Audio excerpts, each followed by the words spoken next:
మీ ఇంట్లో ఎవరైనా pregnant women ఉన్నా, లేదా త్వరలో డెలివరీ కాబోతున్న ప్రెగ్నెన్సీ ఉన్నా, లేదా ఈ మధ్య డెలివరీ అయిన తల్లులున్నా, ఈ వీడియో మీకోసమే. డెలివరీ అవ్వగానే లేబర్ రూమ్కి వచ్చిన మీ పిల్లల డాక్టరు అసలు ఏం చూస్తారు, ఏమేమి చూడాలి అనేది మనం ఈ వీడియోలో డిస్కస్ చేసుకుందాం. సో బేబీ డెలివరీ అవ్వగానే ఇమ్మీడియట్గా ఏడ్చిందా లేదా అనేది అబ్జర్వ్ చేసుకుంటాం. ఇమ్మీడియట్గా బేబీ బాగానే ఏడిస్తే శుభ్రంగా అంబ్లికల్ కార్డులో నుంచి బ్లడ్ అంతా బేబీకి సరఫరా అయ్యేదాకా వెయిట్ చేసి క్లాంప్ వేసిన తర్వాత తీసుకొని వెళ్ళి వార్మర్లో పెట్టుకుంటాం. వార్మర్లో పెట్టుకొని వెంటనే అబ్గర్ స్కోర్ అని ఉంటుంది. ఈ అబ్గర్ స్కోర్ ఎంత ఉందని నోట్ చేసుకుంటారు. మళ్ళీ 5 మినిట్స్ తర్వాత 10 మినిట్స్ తర్వాత కూడా ఈ అబ్గర్ స్కోర్ నోట్ చేసుకుంటారు. ఇది మీ బేబీ ఫ్యూచర్లో ఏదైనా ఇబ్బందులు వస్తాయా లేదా, ఇప్పుడు ఎలా ఉంది అనే కండిషన్ మీద తెలుస్తుంది. వార్మర్లో పెట్టుకొని బేబీకి ఆక్సిజన్ లెవెల్ మంచిగా వస్తుందా లేదా చెక్ చేసుకుంటాం. మానిటర్ కనెక్ట్ చేసుకొని హార్ట్ రేట్ ఎంత వస్తుంది, ఎస్పీఓటీ ఎంత వస్తుంది చూసుకుంటాం. Second thing, sugar level check చేసుకుంటాం. ఒకవేళ ఇన్ కేస్ ఏమన్నా షుగర్ తక్కువగా ఉంటే షుగర్ ఇవ్వడానికి ప్రయత్నం చేస్తాం. థర్డ్ థింగ్, ఈ రెండు కూడా బాగానే ఉంటే మొత్తం హెడ్ టు టో ఎగ్జామినేషన్ అంటాం. అంటే తల నుంచి కాళ్ళ దాకా అన్నీ సక్రమంగా ఉన్నాయా లేదా, కళ్ళు, ముక్కులు, చెవులు, వెన్నుపూస అంతా బాగుందా లేదా, మోషన్కి వెళ్ళే రంధ్రం సరిగా ఉందా లేదా, పాస్కి వెళ్ళే రంధ్రం సరిగా ఉందా లేదా, లేదా ఎక్స్టర్నల్ జెనిటాలియా అంటే మర్మావయవాలు అమ్మాయిలకి అబ్బాయిలకి ఇద్దరికి మంచిగా ఉన్నాయా లేదా, అందులో ఏమైనా లోపాలు ఉన్నాయా, ఇవన్నీ చెక్ చేసుకుంటాం. తర్వాత నోట్లో కూడా కొంతమందికి గ్రహణముర్రి కానీ లేదా ప్యాలెట్ అంటే అంగిట్లో లోపాలు కానీ వస్తుంటాయి, అవి కూడా చెక్ చేసుకుంటాం. బేబీ యాక్టివ్గా ఉందా లేదా చెక్ చేస్తాము.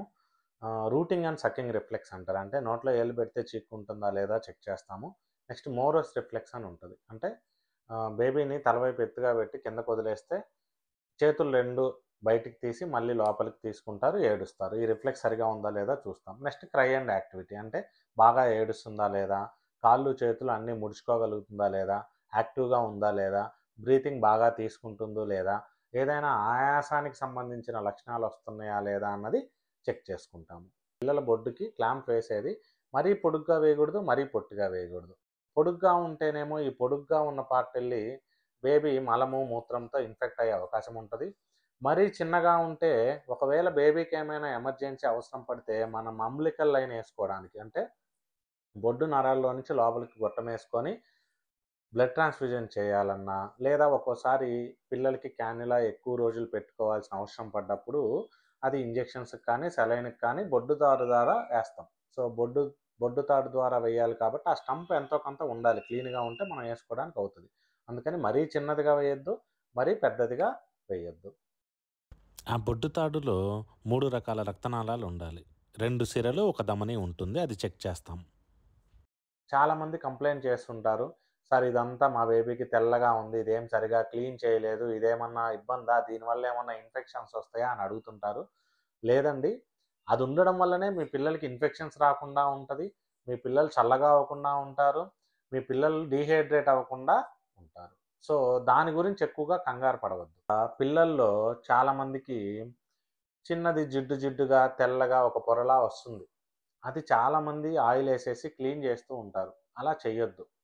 అది మీ బేబీ ప్రొటెక్షన్ కోసం న్యాచురల్గా ఫామ్ అయిన టిష్యూ. అది ఆ జిగటగా ఉండే తెల్లని పదార్థం మీ బేబీ వెచ్చగా ఉండడానికి ఉపయోగపడుతుంది, డీహైడ్రేట్ అవ్వకుండా ఒంట్లో నుంచి ఎక్కువ నీరు బయటికి వెళ్లకుండా కాపాడుతుంది. దాని మానాన దాన్ని వదిలేస్తే అదే రాలిపోతుంది, కంగారు పడాల్సిన అవసరం లేదు. ఓన్లీ ముక్కు, మూతి, నోరు వరకు క్లీన్ చేయించుకోండి, సరిపోతుంది.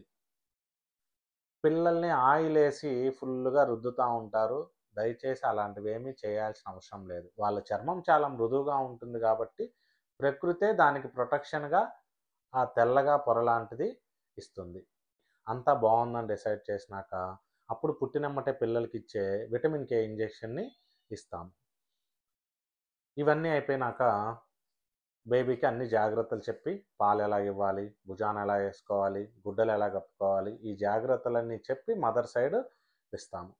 ఇవన్నీ అయిపోయినాక 24 గంటల లోపలేసే టీకాల కోసం నెక్స్ట్ విజిట్కి రమ్మని చెప్తాము. బాగా పాలు పట్టించుకొని 24 అవర్స్ లోపల ఎప్పటికప్పుడు మళ్ళీ మీ పిల్లల డాక్టర్ని కలిస్తే పుట్టిన 24 గంటల లోపల వేసే 3 టీకాలు, అనగా BCG, OPV, hepatitis B 0 dose, ఈ 3 టీకాలు వేసి పంపిస్తారు.